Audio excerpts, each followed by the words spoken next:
여러분, 가렴주구, 이 가렴주구라는 것은요, 백성들에게 가혹하게 세금을 매기는 것 아니면 강탈해 가는 것을 가렴주구라고 합니다.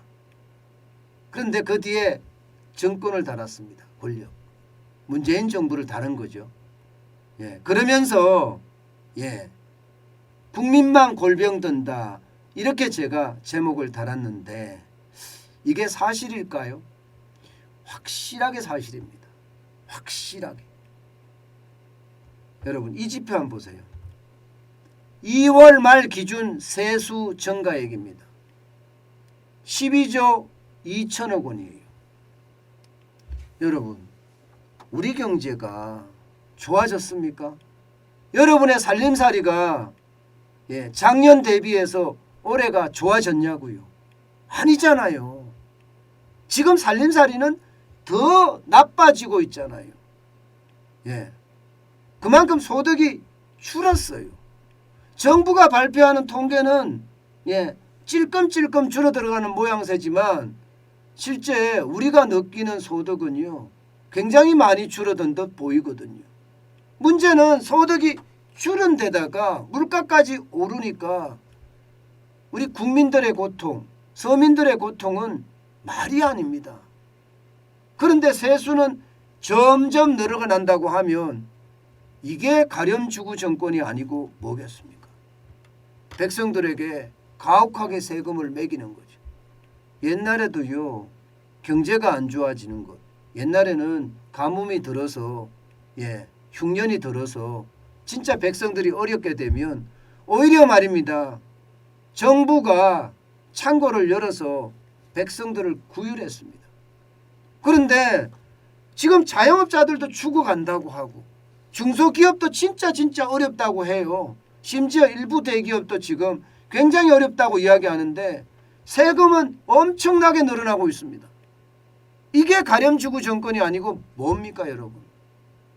여러분, 더 구체적으로 들어가 볼까요? 2월 말까지가 세수 증가액이 이 정도예요. 그런데 여러분 보세요. 2022년 올해 예상되는 국세 수입입니다. 343조 플러스 알파원이에요. 지난 2018년에 보세요.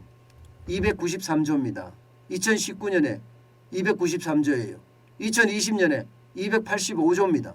그런데 2021년 344조입니다. 무려 말입니다, 여러분. 지금 50조가 더 늘어났나요? 50조? 아니죠. 60조가 더 늘어났죠. 60조가 더 늘어났다는 것은 이 돈을 누구한테 걷겠습니까? 누구한테?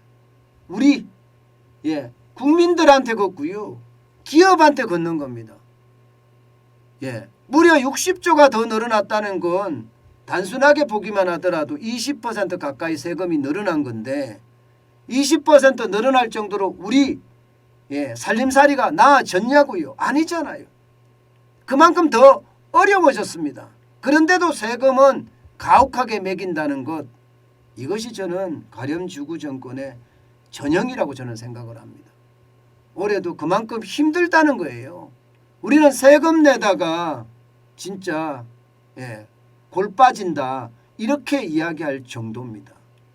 실제로 볼까요? 좀 더 구체적으로 보면 여러분, 소득세, 소득세가 2021년에 23조였거든요.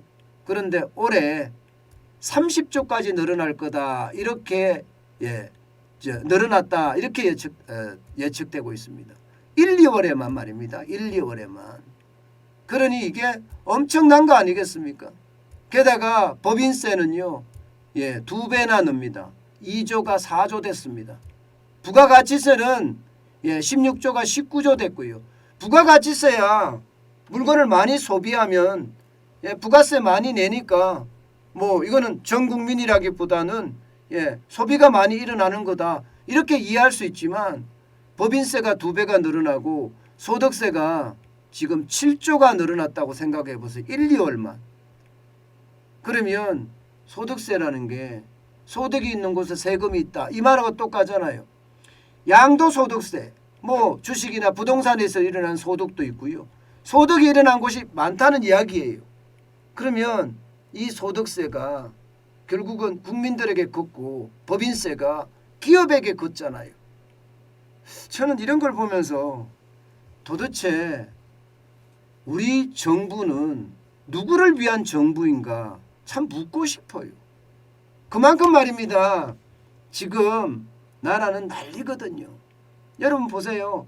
가계, 기업 지금 부채 투성이에요. 부채 투성이.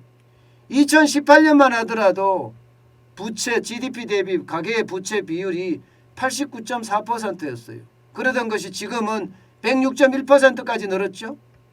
예, 기업도 마찬가지입니다. 기업도 92.5%였던 것이 114.7%까지 늘었습니다. 이 기업과 가계의 어떤 부채, 빚더미 다 합치니까 민간신용이 되는데요. 181.9%에서 220.8%까지 늘었습니다.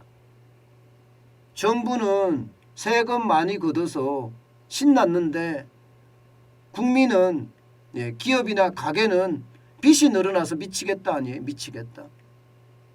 이게 가렴주구 정권이죠. 좀 더 구체적으로 금액으로 볼까요? 금액으로 봐도 난리도 아니에요.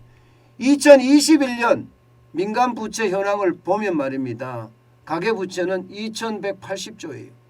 기업 부채는 2360조입니다. 이거를 다 합치면 민간 부채가 4540조가 됩니다. 4540조. 네. 그만큼 말입니다. 부채는 엄청나게 지금 늘어나고 있는 거고요. 예. 세금도 그에 버금가게 늘어나는 겁니다. 문제는 여러분, 문제는 이게 세금만 이렇게 느는 게 아니라는 사실이에요.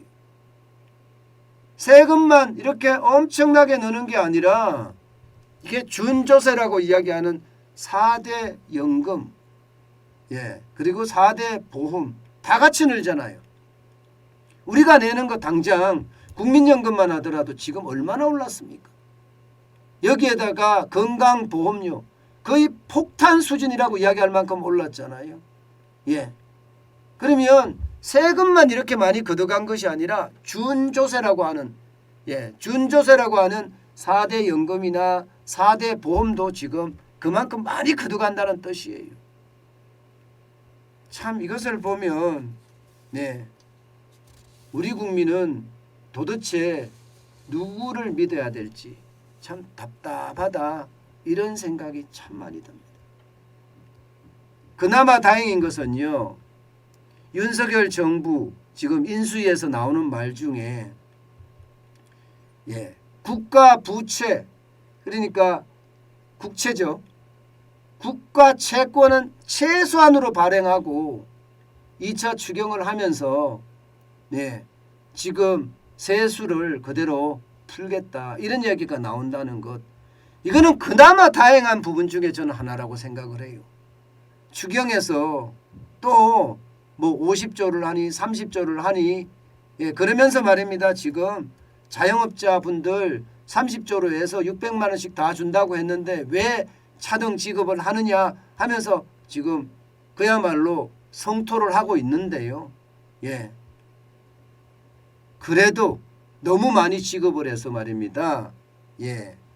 이게 물가가 폭등하는 것보다가 최소로 지급을 해서 자영업자에게 손실보상은 다 해야 되는 건 분명해요.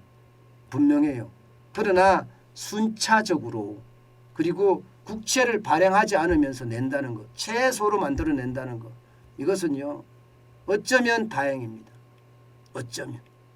예.